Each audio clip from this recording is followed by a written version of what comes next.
Gordon was cross. "Why should Henry have a new shape?" he grumbled. "A shape good enough for me is good enough for him. He goes gallivanting off, leaving us to do his work, and comes back saying how happy he feels. It's disgraceful. And there's another thing. Henry whistles too much. No respectable engine ever whistles loudly at stations. It isn't wrong, but we just don't do it." Poor Henry didn't feel happy anymore. "Never mind," whispered Percy. "I'm glad you're home again. I like your whistling." "Goodbye, Henry," called Gordon.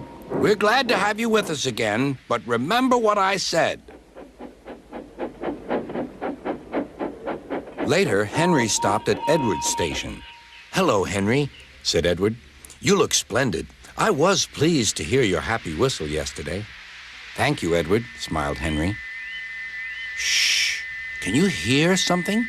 "It sounds like Gordon," said Edward, "and it ought to be Gordon. But Gordon never whistled like that." It was Gordon. He came rushing down the hill at a tremendous rate. He didn't look at Henry, and he didn't look at Edward. He screamed straight through the station and disappeared.